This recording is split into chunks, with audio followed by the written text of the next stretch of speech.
If you go to your fridge and flip over anything right now, you won't recognize half of what's on the label. That's not your fault. Most of it didn't exist when your grandparents were alive. Over 40 countries have already banned some of these ingredients. But the companies that put them in your food knew that. They left them there anyway, for a reason that's absolutely ridiculous.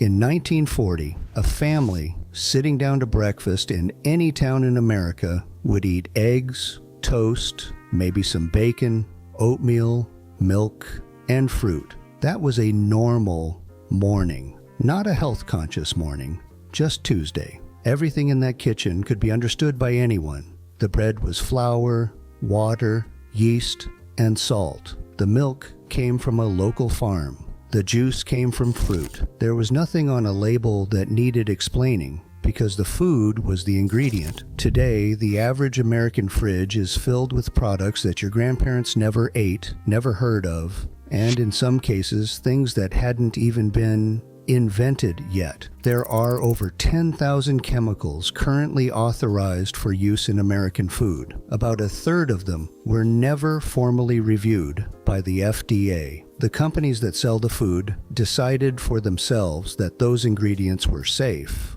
and the system let them. Somewhere between your grandparents' kitchen and yours, the food got quietly rewritten. Not because you asked for it, because someone figured out how to make it cheaper, ship it farther, and keep it on a shelf longer. Take the soda, Coca-Cola, Pepsi, whatever is in there.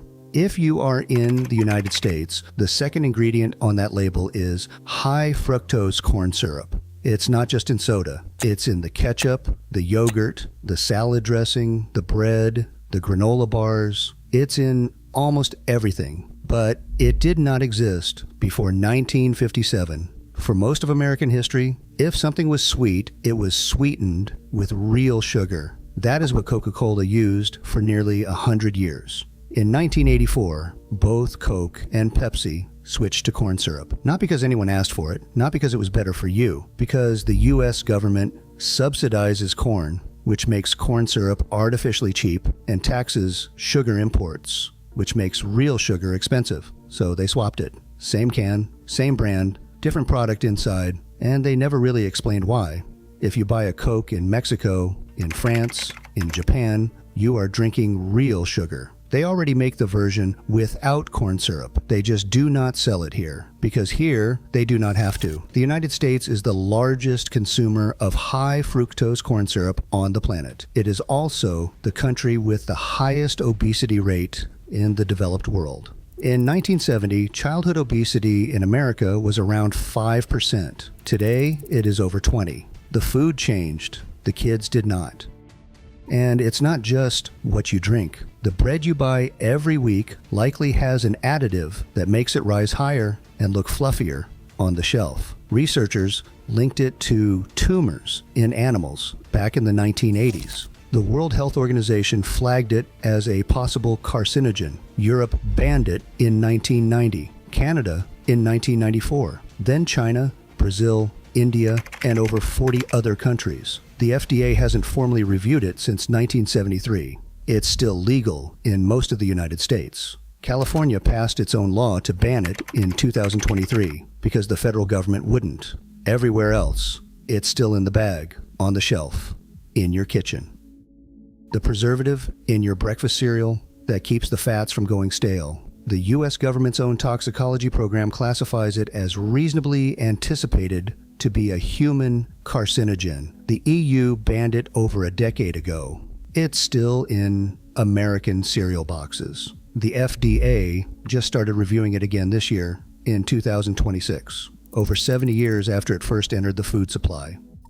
The red coloring in candy, fruit snacks, and even some medications linked to thyroid tumors in 1982. The FDA banned it in cosmetics in 1990 because of cancer risk, but they kept it legal in food. Same ingredient, same agency, same evidence. Too dangerous for lipstick, but fine for your child's snack. It took until January 2025 for them to finally pull it from food, 35 years after they knew. And manufacturers still have until 2027 to actually take it out. Every one of these has the same story. It entered the food supply decades ago, before there were real safety requirements. Evidence piled up that it might be harmful. Other countries pulled it, and the US either took decades to act or still hasn't. The system was built to let things in. Taking them out is the part nobody designed for. And the whole time, the same companies selling you this food are already making cleaner versions for other countries. Fewer ingredients, no banned additives, no artificial dyes. They know how to make the food without this stuff. They do it every day.